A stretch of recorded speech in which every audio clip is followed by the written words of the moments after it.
So I feel like before we jump into this podcast episode, we have to get into the origin of this moment. Yes. It's full circle on top of full circle on top of full circle.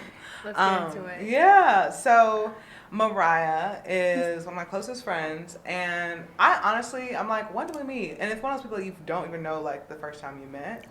Right. Like, but we got really close during the pandemic and high key during the process of writing this. Like the first stages of this. Actually, I remember when we first met. I think Stop. you came to pick up Jion. Are we saying names? Your godson.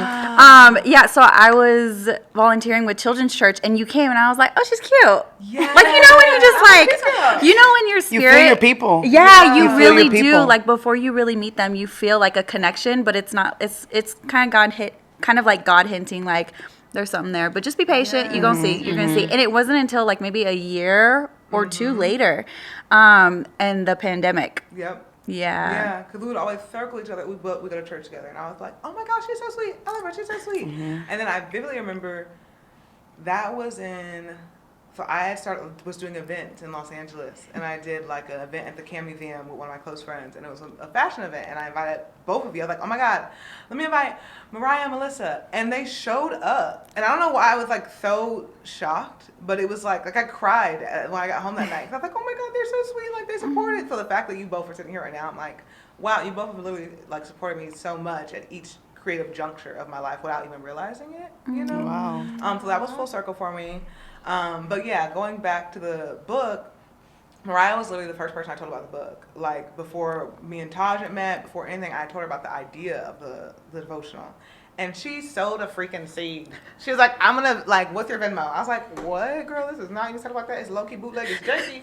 It's not even in receiving posture yet. Not sure what's happening. Not sure if it's gonna be finished. And you did. And she held me accountable. She was one of the only people who knew for, like, I think that whole first portion of me writing the first draft, Mariah was the only person I knew. And she literally is the only story in the devotional that's not me or Taj. Yeah. And not using a fake name. We share her story of healing. Yeah, We'll get into that later. Give her a shout out. Yeah, yeah. And then I met Melissa through Mariah, through that whole process of, like, literally you just being so ready to show up. I remember coming to your fashion show, and I was like, oh my God, I'm so proud of her. It's amazing. So, I guess I just rambled. Okay. But Giving them their flowers. exactly, while they're here, we have to do that.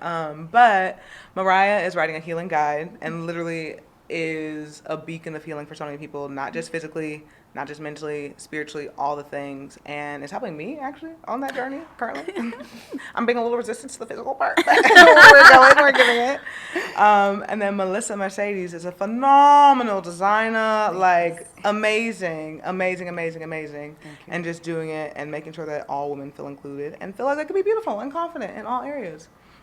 So I've been talking a lot. No, it's fine. Yeah. They, like I said, they needed that intro for sure. I am already excited to like get started because like having you guys here means a lot for like you to join us. Any new person or any new guest that we have, like it's just like it's almost an honor like that you guys would like sit with us and like share your stories and like share this experience with Bria and I for sure.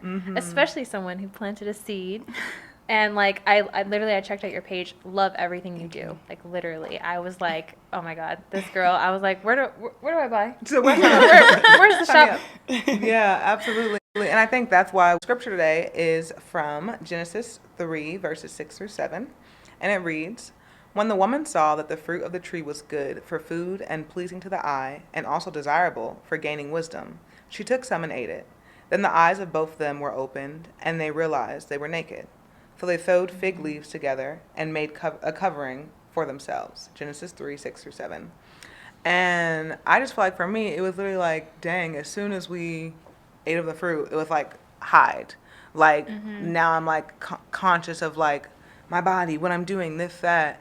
And I guess that just kind of leads into, is there any way that you both have ever felt, or something you're self-conscious with, even if you're open to sharing about something you're self-conscious with now? Or that you feel like you've overcome in your life journey? Oh, yes. So I feel like mine really started during COVID, when everyone just had a bunch of snacks to get to. I think I gained close to like 40, 50 pounds. Yeah. And I was low-key like, you know what? I love my body. But from outside sources, I was hearing like, you're fat, or, you know, you've gained weight. And unfortunately, it was from people in my family. So the weight was really heavy on me. Yeah. And I didn't know how to process it. So I would go back to snacks and be like, I felt comfort in that. And so right away I started a workout challenge, and on this challenge I sent it to so many people, and I realized how crazy it was because it was showing these women with like almost fake bodies do the exercises. So it's kind of like my goal was to have almost a body that was not really meant for me to have. False advertisement. Exactly. So really in that it was like, oh, I need to stop. I need to stop with the eating. I need to stop processing in an unhealthy way. And I really need to bring this to God and ask him, like, how am I supposed to, how did you make me? I love You know, that. because I had this falsehood of like, oh, I could gain a bigger butt in 28 days Yeah. or something like that, you know? And it's like, God, how did you make me? So it's really led me to a point of whatever's out there, what I see, that's not what I have to have. Focus on me. So deleting Instagram and all that stuff really helps because it really brings the mirror back in front of my face instead of setting a goal that is not really meant for me. Right. Wow. That's huge. That's powerful. Honestly. And I would have never known that you gained 45 pounds in a pandemic. You I looked, was gonna say, Yeah. like, you looked gorgeous then. You look gorgeous now. Thank you. And that sometimes be the problem for me because when I gain weight, I low-key still be sometimes confident. I mean, a lot of times. I still be like, I'm so cute. So whatever, we're good. We're going to roll. No, We're going to roll yeah. with it. And then it's like, okay, well, no, it's about health. Like, like sometimes I feel like my body isn't functioning the way it once was. You know, Right. and that's when I'm like, okay. But then also I feel like it's a false confidence. Sometimes it's an overconfidence for now me feeling like overweight. And it's like, I'm going to be so confident that like I'm counteracting it. Yeah, I think that's happened to me. Like I'll know I've gained a little weight, and I'll look at it like, oh, you know, I'm fine. I'm so cute. I got my thing going on. But then I'll look at like old pictures of myself. I'm like, oh, I used to be so skinny and da da da. But I'll be looking at pictures from like when I was like 19, 20, and I'll be like, okay, my body has changed. Like, and that's a new thing a new perspective I'm trying to accept is like, not only is it okay to like gain weight or go through those phases, but like your body changes. Like you're not going to be the same size you were at 19, 20, at 25, 26, or even at 35, 36. Like especially a woman's body. Like Yes. there's so Especially much after pressure that kids. we have to fit in a Right. certain mold that like, you know, I'll have that confidence like you're talking about. I'm like, okay, I'm growing, I'm changing, or you know, a little relationship weight, whatever. And then I'll look back and be like, or I'll look at something on Instagram and I'll be like, but like, you know, and it's like Yeah. that defeat that, and it like kind of, it's hurtful, but then you realize it's like, what you're going through is normal. You know, the whole process is normal. You know, I mean, there's nothing wrong with wanting to lose weight for health reasons, but like that whole like looking back and thinking like, oh, I'm not good wish, enough. yeah. You know, or Yeah. looking at something else, I'm not good enough. Yeah, I think with that point, I think it's so big that when you look back and you see yourself now, you really take into consideration, like, girl, you've been through war.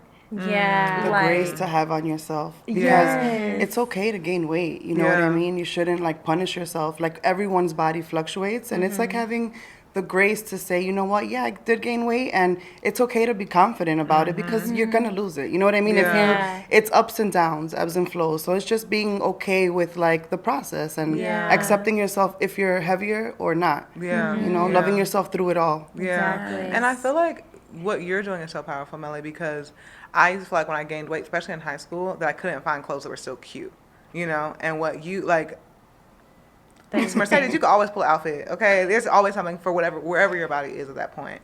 And so I feel like for me, it was always like, dang, you've gained weight. Now there's nothing there's nothing that's your style right Yeah. now. That's you know? a huge thing for me too. Like Yeah. I'll look in my closet and look at all the cute clothes I used to wear, and I'm like, oh, it doesn't fit me anymore. So it's like if I can't wear these cute clothes, I'm not cute. And it's like especially the fashion brands. I mean, I feel like Yeah. we're slowly getting towards a place of acceptance where there are more body inclusive brands. But like your brand specifically, like I love it because it's like right now or still like there's this narrative that reinforces like, oh yeah, no, if you can't fit in this cute little top, you're not cute. You know what I'm saying? Yeah. It's still like that in the fashion industry, you know, having come in with the idea, like it was a cute idea, but it wasn't well received when I first came in. It was like, oh, the fat designer were her fat models, you know, and it was very, I know Mariah was with me along and heard a lot of the stuff. It was difficult, but you know, I think the desire in me to help heal women, because ultimately what we're doing is shunning women who are overweight and saying you're not good enough to wear,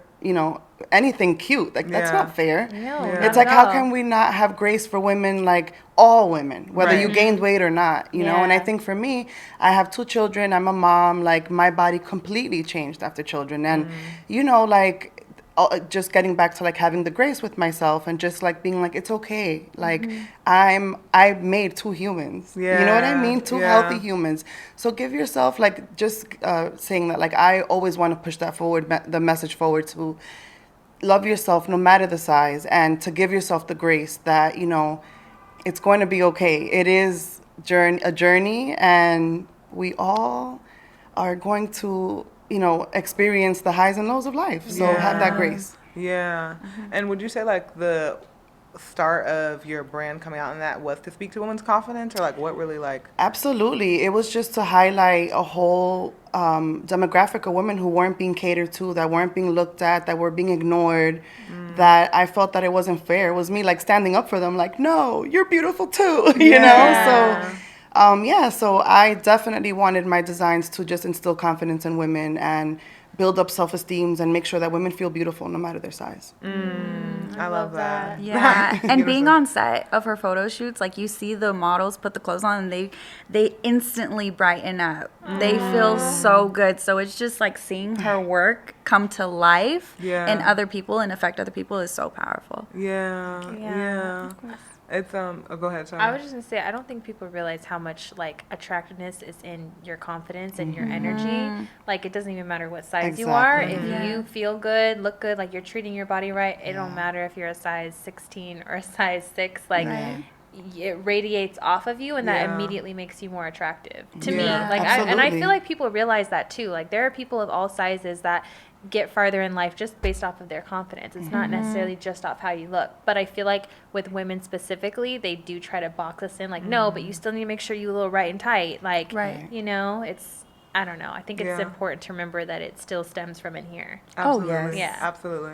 And it stems from in here, but also it can be positively affected from the outside in. Yeah. You know, like if I feel good, if I feel like I If look, you look good, you feel good. Yeah. feel Like I think it good. goes both ways. Like if I'm like, okay, looks nice. Like I feel attractive in this. I'm gonna be like, wait, you're attractive. That's Like, right. and I think also from the inside out, it works the same way. Right. Yeah. Um, I kind of want to bring back. Oops, I'm sorry. no, you're go gonna say ahead. that. I kind of want to bring something back when you were talking about clothes that don't fit you anymore. Yeah. I literally had to like go through clothes that don't fit with me and my size now, and me and like the season I'm in now. Okay. And then also when I went shopping, I had to remember, like, I tried on jeans that I thought were so cute when I picked them out, but when I put them on, like, it didn't look so cute, and I was just like, man, they're not your size. Yeah. And that's fine. Go up a size or change the style. You Yeah. know, so I it's love being that. gentle with yourself throughout that process as you're changing. No, Yeah. that's so huge because I do that too. Sometimes I get really practical with my shopping because I'm like, oh, okay, it didn't fit right, so it's not for me. I Right. can't rock it. Instead of, like you said, going up a size or just changing the style or doing something similar that might flatter your body better. Yeah, absolutely, absolutely. I think for everyone at home, we kind of know how the two of you met. Not everyone at home, like we're on a what's it called? It was Giving Talk Show. I told you about the one card. With the one card, we said it was going to turn into a talk show. For everyone at home. It's talk show vibes for sure. It is. Cozy couch, It's here. coffee table. Where's my water? Let the networks know. Let the networks Coffee know. mug. Let them know. But we kind of know how you two met and all that, but barely. Like I haven't heard the whole story. And it's Yeah, I'd love like, to hear tonight. it. So like, how did you two come together? How have you both helped one another's confidence? In a Oh sense, my and all- goodness. Yep. That's a fully loaded question Yeah, that we are about for to this. That's guns Yeah. blazing. Let's do that. Yeah. How did you guys come together, and how did you help one another's confidence? Well, we'll start with how we met, right? Yeah, we'll start with Okay. how we met. Well. I'll say it. So I was talking to her cousin. Shout out to the friend, and he said that she needed a nanny. And when I met her, it was like an instant connection. We were talking about how we both read The Secret, the 4 Agreements, and it was just like everything We just were fit. both I think we were both at the same level of like wanting more out of life and just getting like a deeper meaning. Yes. And we came together at that moment. But for me, I was in New York planning this huge move to Los Angeles to pursue my passion. And it was a very big thing. And I said to my cousin, he had already been living here, I said, hey, do you know anyone that, you could recommend to help me with the kids that you trust, that I would feel comfortable with? Because, when you're a mom, you're just extra picky who you let Yeah. in your home. So he referred her, and I remember I met her a week after being here. It was literally like that. It was it was exactly 7 days. It was instant. It was like, I just knew. So Yeah, and we grew from there. Like, I was clubbing, I was going out. I was telling her, I was like, why do I need to go buy concert tickets when I can just go to the club?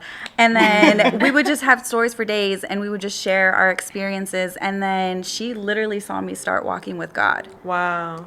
and then she helped me walk with God. And now I recently got baptized, and I had Mariah's dad perform the ceremony because I felt that he was connected to her, and she was the one that helped me get on this journey. So it was like it had to be him. So shout out to Dad. Yes. love it. Yeah, there's so many Wow. things, so many Yeah, things. yeah. Like even with the healing guide. So as I was working with her, I was also working a CNA job with a family, and my client had cancer, but his family would feed him nothing but like organic food, and I could see him healing and progressing. And so I was like, Millie, we got to get on this. And I would cook for her. I'd cook for her family, and they loved it. And you could just see the change and everything. She stopped drinking coffee. Wait. I was gonna say, I, as a Latina woman, I've been giving coffee since like 5 years old. It's like it's a traditional thing, like coffee with milk. Mariah got me to stop drinking coffee for 2 years. Wow. I went vegan fully. Like no, it was only water and smoothies. Pretty much. Yeah. Wow. That was it. But but it was the beginning of me healing like my cellular molecules, whatever, like just kind of like, and Mariah was, the source of that, of all of that. So it was the beginning of my healing journey.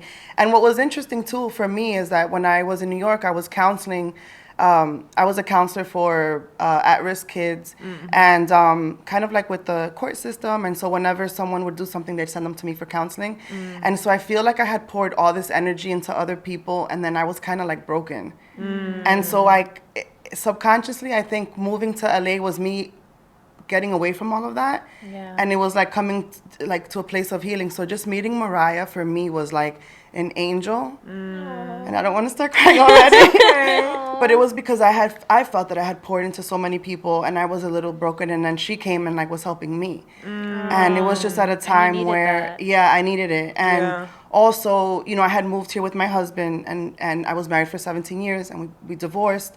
And so that whole process, who was in the fire, grueling with me, helping me with my children, was her. And so for me, you will always be, you call me at whatever time, I don't even need an explanation. You need a shovel, Whatever you but she's one of those people that I hold in very high regard, because when I was in the fire, she was right there with me. So thank you. Of course. And it's all God's glory, because when I be talking to her, I'd be like, what did you just say, Lord? Because that was deep. Like it was also healing me when she was going through the divorce process. It was bringing up emotions that I went through when my parents got divorced. So it's so crazy how God uses you. He's not using you just to bless others. He's like also helping you heal in the journey as well. So I love that. yeah, it's been that. and it's a continuous journey. Like there's so much we can look back on and just continue to share, but there's so much more to come that we're so excited about. Wow. That part. I love that. That was so precious, guys. Stop. 'Cause And it literally made me tear up. literally, I'm like, okay, just hold your breath. But no, that's so powerful to the point of what you're saying. Like, Melly had to be open to receiving it. One. Oh, yeah. Because that's hard when you're used to pouring out, and then someone's coming in like, let me help you. You're like, excuse me? But I think too, being away from everyone, and it like there was no distractions. It was like my time to heal, and I feel that God just gave me her, like, okay, this is your moment, and I gave someone to help you do it. Wow. It's like, wow, God, like, thank you. Yeah. And then the best part is that, when you're broken or you're going through something like that and you have children, like, you have to perform at maximum capacity because your kids depend on you. Yeah. When I couldn't, she was there to pick up the slack. And that's why it's like, I will forever be grateful. And just the whole story is just so beautiful, and I'm just grateful. Sorry. But even in that, her being so real and talking to her kids, like she didn't put a mask on. She was real. Like when it was hard, it was hard. But when she had to get up and do stuff, like she got up and did stuff. So that's why I'm like, I tell her, like, you really showed me what a healthy, like, mother-daughter, mother-son relationship looks like, because she communicated so beautifully throughout. I mean, I tried, but it was like, I have to be honest and just, because I think just preparing them, that showing them like life is gonna get hard. Right. Yeah. But what I think now the focus is like, yeah, life is gonna get hard, but God is there. And look how, and doing this podcast, like all the talks with Mariah, it's like, look how evident God is and how he will help you and uplift you and be with you and walk with you and send you, angels when you need them. Yeah. And yeah, just teaching them that. So thank you for noticing and saying that. All the time. Yeah. No, that's huge, because I feel like your parents play such an integral role of like shaping the way in which you encounter the world. Right. Period. And like seeing, like, I come from Mom, I love you, but Beverly was always like, I call Mom Beverly. She was always like, If my daughter ever did, it's very spicy. She gets very mad, but now she's come to love it. It's a thing. But I'm like, she calls her mom Rosie. Oh. And I'm like, I don't call my grandma Rosie. But I'm like, girl, I got it from you. So anyway. No, I'm big on that too. Like, I wouldn't call my mom by her first name just because she would lose her stuff. Yeah, You no, too. I She gets love jarred when I hearing do it. mommy. I'm like, yes, whatever. It's like angels are singing. Yes, Okay, my maybe I darling. start- However you want, my darling. Oh, I need to start using it more then. That is the way. Yeah. I mean, I call her mommy. We were looking at each other's phones, and we both have our mom say it Mommy? the same way, mommy, Yeah. with a little heart. Oh yeah. But my mom was very much so of the vein, like, taking everything to the chest, and I didn't know that there was anything happening. Yeah. So it would be Yeah. like, because when I would look at my mom, My I'd be like, mom everything's too. great. Yeah, Hey, my we're mom too. good, Yeah. And I think that then I would be having feeling some things, with stuff that happened in my childhood, and I would be feeling like upset or frustrated, and I would be like, why am I feeling like this? But I'm looking at my mom and she's great. Like, what's going on? So seeing a mom who, and then as I got older, we started talking more and really like unpacking things and having those conversations. But I'm grateful that she did parent me the way in which she did, for the times and the stuff that we were going through at the time. But seeing you be like, I was just open, and I was letting them know, like, in real time, this is what it is. Yeah. I mean, my mom and my grandmother were both very, like, you don't show emotion, you don't cry, you get up and you move and you go. But it was not easy for me. Yeah. There were moments where I couldn't get out of bed, where I couldn't, like, face the world. And I felt that it was just smarter to say, this is real, this happens, but like, I'm gonna be okay, like, let me be sad, like, I'll be back. And then as I healed, as I went on, I'm healed and I'm able to be, to be there, to perform at maximum, which is what I wanted, to be the best type of mom that I could be. And I think honesty is the only way for me. What works for everybody, but I thought it was just important to just show them the different phases of life. But I think you were performing at maximum capacity when You you better. were like, no, I'm serious. Like, I started tearing up when you were telling your story because it just reminded me of my mom. Like, my mom was a single mom, and like, she did a lot to like protect us, like, protect us from the world, and like, she just was a very overprotective parent. That's me. And like, but I just was like, I was the child, I guess you could say, that was very intuitive to her. Like, I could tell, you could still feel, children still feel energy. Yes. So it's like, but I didn't Especially if you're understand. gifted. Exactly. Like, I didn't understand, why things didn't, like, kind of what you're describing in your experience. Like, I obviously commend how my mom did, like, it all on her own. But, like, there was a lot of moments or gaps that I didn't understand because she also herself didn't know how to like talk through it or explain things to me. So to me, that's maximum capacity. Thank you. Too, You're because no, I'm serious, because like children need that, like, because you grow up and then you have all these like unresolved emotions that like you don't know until later. Yeah. Like me and my mom are working through that right now. So it's like, that's why. Sorry, I didn't mean to get emotional. No, but when you were I'm talking happy. about that, it just reminded me of my mom. Yeah. Being a single parent is really hard, and I think, Yeah. shout out to all the single moms. Like, it's very, very difficult to, like I say, perform a maximum capacity when you're falling apart on the inside, or you're going through a divorce, and when you're married and you're one. Yeah. Yeah. And so when you break up, you feel like half. Yeah. You know, that's how come wholeness. Yeah. Getting back to PT, you know, the book changed my life, Yeah. and you know, I had to get whole. But mothers that sacrifice and get up every day and, you know, do no matter what for their kids is, to me, the definition of almost God. Yes. You know, Wow. because Yes. how do you, when you're so broken, still get up and go to work and talk to people and like, there's no other word than God, because Yeah. there are moments when I look back at those, I don't even remember. Yeah. I don't even remember, and I can only say that was God just holding me through it, you know? Yeah. So, Yeah. so shout out to the single moms. We love it. We love it. Yes. Yeah. Yeah. That's powerful. I think, I can't remember what scripture it is, but it's in the devotional. And we talk about, it's Abraham and Terah, when Abraham like finished. Yeah, finishes the journey. Abram? Was he Abraham or Abram? It was one of them. He was one of them. Y'all go read the Bible. Let's read it. Get the book and read the Bible. the Bible. But it's When talking you can't about, remember, you always blame the audience. Y'all can look it Right. up. Sorry, guys. know what I'm I'm talking about. projecting. Just projecting a little bit. But we talk about, I can't remember the exact scripture, but it's talking about how basically Terah, Abram's father, had started the journey towards Canaan. Yeah. And he died on the journey. And he didn't even know that he was really going to Canaan. He just started going, I can't remember it specifically, but they started going in the direction towards Canaan. And Abraham, on that journey, God spoke to him and said, go to Canaan, basically. And so I feel like our mothers, our parents, whatever, they get us as far as they can. You know, like, and it's like we have to be appreciative forever how far it is that they got us. Like, you know, they With get what us, they were given. right? Because at the end of That's the day, tools than what we have. what we have, you know, Right. I always look at, I'm not going to shade I'm just going to say my younger cousin, and they could fight over which one it is. My younger cousin, he always is talking like, you know, our parents didn't teach us this, they didn't teach us this, they didn't teach us that. And I'm like, but we all went to private school. Yeah. And so what we didn't learn, like, I feel like my friends were learning about investing like at 10. Well, your parents were making sure that you were able to go to school. Exactly. And so I Right. think that even we have to look at that emotionally wise too. Like I was talking to my friend about her relationship with her dad, and she was saying like he could be so misogynistic sometimes and this and that.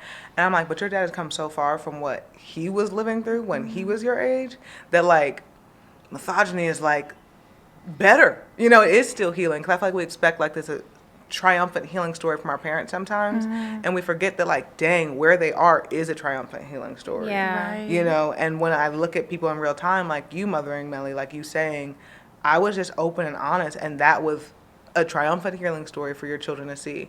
And then now they're going to be able to start with, I'm open and honest with my kids off the bat, and now I'm going to take the bar even further. So I say all that to say that like whether we're Abraham, whether we're Terah, whatever, we're all picking up the torch in some way, shape, or form. Right. That was a little bit right. of a ramble. No, you're good. That actually connects with like the grace that we have to remember to give our parents. Like they were really trying their very best. And I remember you telling me that in a conversation. I was like, you're right. My mom was like 21 and had 3 kids. Wow, yeah. And I'm That's- expecting like this perfect mother, but she's also had a traumatic upbringing. Yeah. You know, so it's like I really have to take into consideration like, okay, has she been taught to show love in the way I feel like I need to receive it? You know, and now it's like I have to pick up this, I have to pick up this torch and just kind of be like, hey, mom, this is how I receive love, and kind of also set boundaries of like, I can't accept that because that hurts me so much, because you hold such a high place in my heart that what you say, it'll affect me more than anyone else. Yeah. You know, so just being vocal about it, and it's scary. I have butterflies. I'm nervous before I talk to her about these things,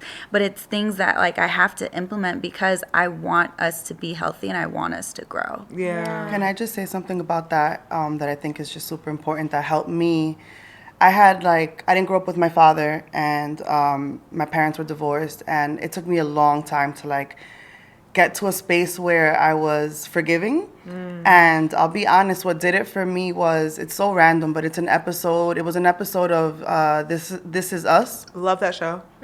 And it was like one of the main characters had a situation where he was adopted by a different family, and now he's now faced to see his birth father. And so his birth father, gave him up. And so it would have been a great reason for him to kind of like hold a grudge against his dad. And he was so open and welcoming and accepting, right? So it was kind of like weird. It was like, wow, you're taking your dad in. And the wife of the guy said, why are you being so nice to him when he treated you like crap? Yeah. And he said, the type of son that I am has nothing to do with the type of father that he is. Wow. And that changed my whole life. From that point forward, I just felt like I had to be a better daughter. And my father also had he didn't even have a father. His father wasn't even there, so nobody taught him. So it was like, I have to show him how to love. And how to be loved by your daughter, and how to even give him the opportunity to be a dad. So I hope that helps somebody, because I felt that very heavy on my heart. It just helped. It helped me. For it sure. helped me. Helped me. Yeah. I mean, my dad is in my life, but I think we have we give love and receive love very differently. Very differently. Extremely differently. Love you, Dad. Love you, but very different. And I think that hearing that is, because I feel like and sometimes in my head, there's a certain way that I feel like my dad should show up for me to, I don't want to say be respectful, because I'm respectful, but for me to like be open in all these things. And my dad said there's a certain way I should show up as a daughter. He was raised in the South. It's like my way or the highway, basically. And me and Tosh talked about this. I feel like there's a pocket that sometimes get missed is there's like, we always talk about like people who fathers weren't there. And then we talk about people whose like mothers weren't there. But we never talk about people whose parents were there and their parents didn't have the emotional capacity to like, To actually be there. Sometimes that's even more damaging than Yeah. right. Yeah. it's a neglect that Yeah. you're not getting, and then you spend your whole life trying to fill that void. Exactly. But that's like a very common problem. Yeah, it because is. I forgot what I was watching, but someone was talking about if your parents were so focused on surviving, Exactly. how do you expect them Survival. to? It's hard for them to be emotionally available, and so That's like very true. at the end of the day, the generation ahead of us is like, I showed up, I put food on the table, I paid you, You're you welcome. did private school, Yeah. you did this, you No, did that. seriously, that's Check. exactly. Yeah. They And were now like, I we did have my the- job. We have now the opportunity, because we were given more, this generation, to like do more for our kids and do more for the future. So like, I wasn't in French classes or whatever. My daughter's in theater and this and Yeah. taking Love French that. and, all these things. And it's like, I'm supposed to give them more because I can. Yeah. Right? Yeah. So it's like, why? Yeah. So, I love that. Yeah, that's interesting. This but is it's powerful. but we can't even be mad at them for wanting something that they didn't have the capacity to give us. Yeah. Or the knowledge. Yeah. And especially like coming from like, a minority group, like they were focused on surviving. Yeah. Exactly. Yeah, that's huge. A concept that I'm going to flush it out while I say it out loud right now, so hopefully it makes sense. But having to, like for instance, we're saying, like, how I said my dad doesn't necessarily give love in the way that I receive love.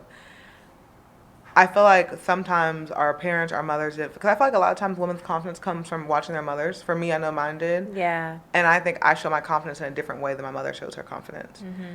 But you're confident nonetheless. But, exactly. But I had to figure out what that looked like For you. for me. Yeah. How did you all find like what confidence looked like for yourselves aside from what it is that your mother modeled in front of you? Yeah.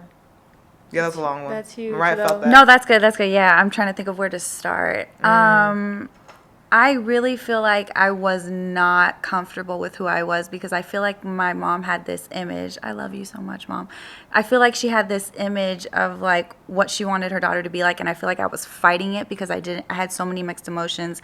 My parents went through a divorce when I was really young, and I didn't know how to process that. So as I was growing up and my mom wanted to dress me in these cute clothes and do my hair, like I just wanted to be the total opposite and dress like a tomboy. Yeah. And every time I would like try to dress the way I wanted, she would have this different image and it would just be not the same. So and I could feel that, and I'm like, then how am I supposed to look pretty if I don't even enjoy the stuff that my mom is wearing? Because as you were saying, like your mom is kind of the example of the confidence that you saw growing up, and I was like, I don't fit in that. Yeah. So it wasn't until recently, like shout out to my fiance and my girlfriends, like till people were saying like they really like showed me who I am and affirmed me in who I was when I started walking with God, and I really let go of the images that I kept trying to pick up, and yeah, it just started happening so effortlessly. Like even like I wore something the other day that was from like years ago, and I felt different.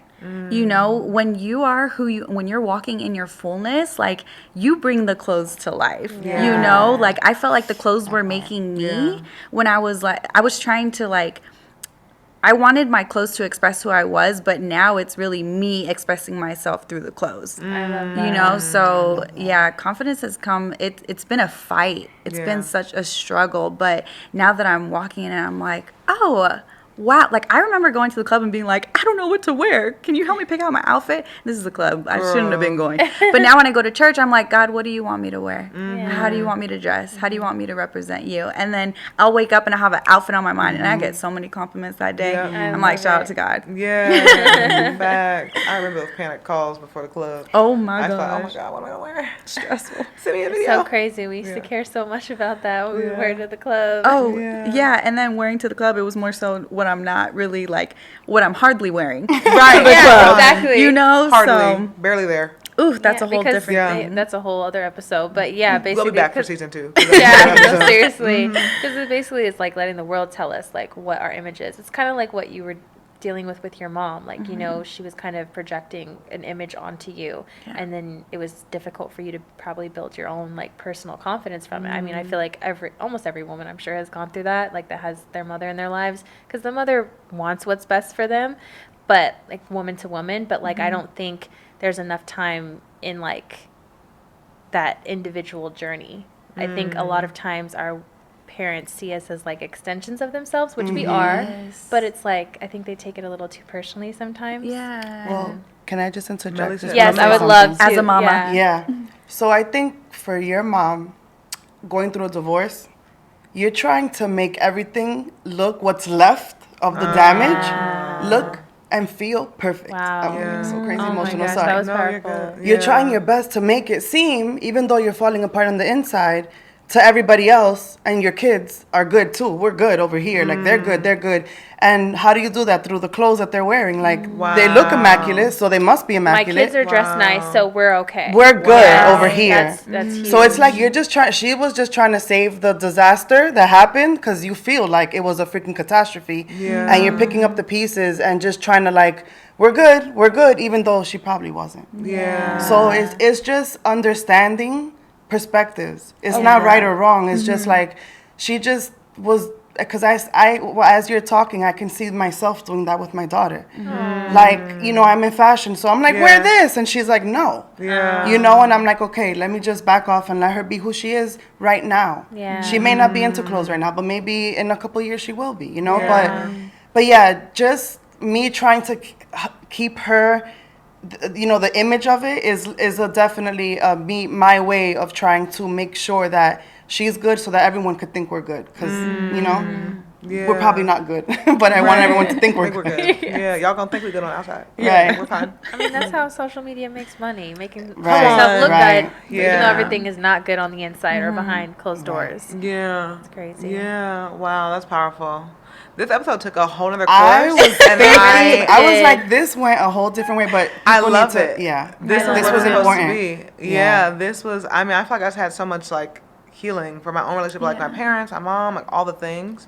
And I do want to say, I'm gonna say this to the camera, for all of our parents listening, we love each and every single one of you, Yes. and we are so grateful. And I think that that's also something that has to be had too. To your point, what you're making, what Taj said, Melly, is it's all about perspective, and like we're speaking from the child perspective, so we're gonna speak from the hurt that we feel, the this that we feel, just Yeah. like they're gonna speak from the hurt they feel in all of this. Wait till my kids turn of age and they start looking at me and why did you do that? I'm like, I did the best I could, you know? Yes. And then Yeah. they'll have their own things to be like, well, she failed me of this, and Yeah. now this is available. How come I didn't get that? Like each generation, I think it's just always Gonna have something We're always else. it's always gonna seem like we're falling short, but it's Yeah. it's literally we're doing the best that we can. Yeah, It's a healing journey. It's Exactly. a journey. It's It's a a journey. journey. And that's one thing I always try to emphasize with my mom when I'm expressing things from my childhood. That it's not that you did anything wrong. I want to be clear. Yeah. It's not that nothing you did. If I were you, I would have done the exact same thing. Yeah. Right. But I'm just saying it still has a cause and effect. Yeah. You know, and Yeah. this is what the effect was. Right. And expressing that in like, but that would have happened with the circumstances anyway.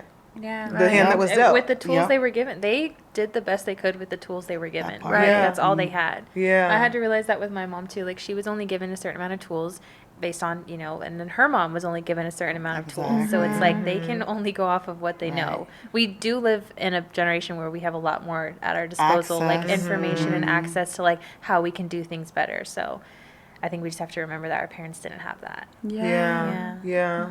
Somebody said this to me, which was like, it kind of like blew my mind, but it was like, I'm first generation American in my family, and my grandmother grew up in a very poor, like, it sounds really harsh, but the person was like, we're only like a step or two away from like being like jungle, like not cave people, but like, you know what I mean? Like that raw, like rural, no schools, no, and that was like, wow, like I'm literally like 2 generations away from that. How can I expect them to have given me more? That's huge. Whenever anyone asks me, like, how I got started or like fashion, like my first image is of my mom. My mom getting dressed, oh my God, I would like sit there and just like watch her with her pantyhose and her blazers. And I just thought she was the most beautiful woman I had ever seen. And I remember like being excited for just watching her get dressed for work and then like taking it off when she came home. The earrings, the blazers, like the high waist. And I can see the influence of my designs in the clothes that my mom used to wear. That's amazing. And I'm going to just say this. I never say this publicly, but my mom was in the Twin Towers, in the World Trade Center on the 78th floor. On 9/11. Wow. Oh my goodness. So, yeah, part of me moving to LA was me kind of like, kind of healing from all of that, because it's hard being in New York and not the skyline. Like, it's a constant reminder. But my mom worked there, and she was just so elegant and beautiful, and I always wanted to be and embody that in her. So just going back and, like, looking at my designs and just seeing how they're all inspired by my mom. Wow. So... Yeah, so. Wow. That is so to my beautiful. mom. Shout out. Shout out to my mom in heaven. Amen. Yeah. That is so good, and that honestly reminds me of something my fiance says a lot when I'm laughing really loud. He'll be like, shout out to Rick. He's on the last episode of the podcast. If you haven't watched it already, go watch Yes, my man. He'll always say, like, I can hear your mom in your laugh. So when you just express, like, how excited you would get about watching your mom get dressed, me too. I love the way my mom puts herself together. So when you talk about getting to the root, it's like our moms birthed us, so they hold such a what's the word? They hold such a great weight in our healing journey, in our walk, and it's like when we connect with them, we're really connecting with our next steps of healing too. Yeah. Wow. Well, I will say that one thing I read that was like, if once you heal yourself, you heal your daughter, you heal the generations that came before you, you heal your mom, your grandmother. So when I read that was like my intense motive to like, I need to be healed because I need to heal all the generations, like especially like my daughter, you know. So but your kid is they're baked in your womb. You know what I mean? Like, you have energetic cords whether they're in you or not, and you are a part of your mom. It's true. Wow. This episode took a crazy I love it. I'm glad it went this needed. turn, though. I'm really glad. But I Yeah. think we all needed it. I literally could talk with you guys all day. I think I need that for sure, because I feel like that's such a touchy relationship for a lot of people. Parents. Yeah. Everyone could be like, oh, I love my parents. And yes, we do. But those are the most volatile relationships you'll have because they've been there from the beginning. And then, and they're see every step, every journey, every Exactly. peak, every phase, every mood, and granted, if they're in your life or not, still they were there at the beginning. Right. And so there's that spiritual connection to them, like they were here, chosen just what it looked like or not. All of us have a different journey, but going back to that, whatever that is, if it is that you didn't have a relationship with your parents, that you did have whatever it is, going back to that root, and I think that is how you move forward through life with confidence. Yeah, it's well true. said. I felt that, Melly. I felt that. Yeah, I think just also adding in for those whose parents aren't there to, like, God is the ultimate healer. So better. when you Yes, have girl. trauma that you don't understand or triggers that you don't understand, like, pray and ask God, because He is our friend. He is our Father, our comforter. So I always start off my prayers like, Abba. And it just brings your awareness of, like, a fatherly figure who will guide you towards healing, who will take you towards the steps of, okay, this is what happened, and I'm gonna help you walk through this. I'm gonna help you heal through this. So Yeah. Well, that's so good. We have time for, I think, a food for thought. One, who's feeling food for Don't thought? say it again. Thoughts. I know. That I know. Thoughts. On one episode, I accidentally said food for thoughty. Food for thoughty. yeah, like that. I do like that. It has It a worked. little ring Little to edge. it. It worked, but you knew it was coming. I stopped myself. I know. I was like, I caught it. But whoever's feeling like they have a food for thought, what are you thinking? A little nugget you can leave with the peeps. I do. Be gentle with yourself because where you are at the moment is the time that you have with yourself at that moment. Like, be present with her, be present with him, because this is the only time you have together. In the next day, you're going to be different. In the next year, you're going to be different. So give yourself grace as well. That's good. I love that. Yeah, and I want to build on that and say be gentle with everyone around you in the same way, in the Yes. same fashion, Because you don't including know. your parents. Yeah. Especially Yeah. your parents. Yeah. Wow, that was beautiful. Well, Thank you. that's episode 6. Yes. Who is feeling like they want to pray us out? We are done for the day. It's been beautiful, unexpected. Y'all but looking at me. Let's beautiful. pray. I know. I was like, looking at I her. love it. I love it. Okay. Boom. Can we reach? Yes. Okay. Give it move mics. We love it. Abba, we thank you so much for this time. We thank you for your glory. We thank you for your sons and your daughters that are going to listen to this podcast episode, God. We thank you for the healing that is going to come to their hearts, their minds, and their souls, Lord. We thank you for the healing that is connected to others that are connecting to those people. Then it's just going to continue to connect, to heal and heal and heal your people, God. Thank you for waking us up. Thank you for allowing us to be self-aware of these things, and thank you for allowing us to communicate throughout these things, God. Thank you for allowing us to come with vulnerability, and just thank you. Thank you for your glory. It is all for you, all for your kingdom. In Jesus' name, amen. Amen. Thank you. Thank you for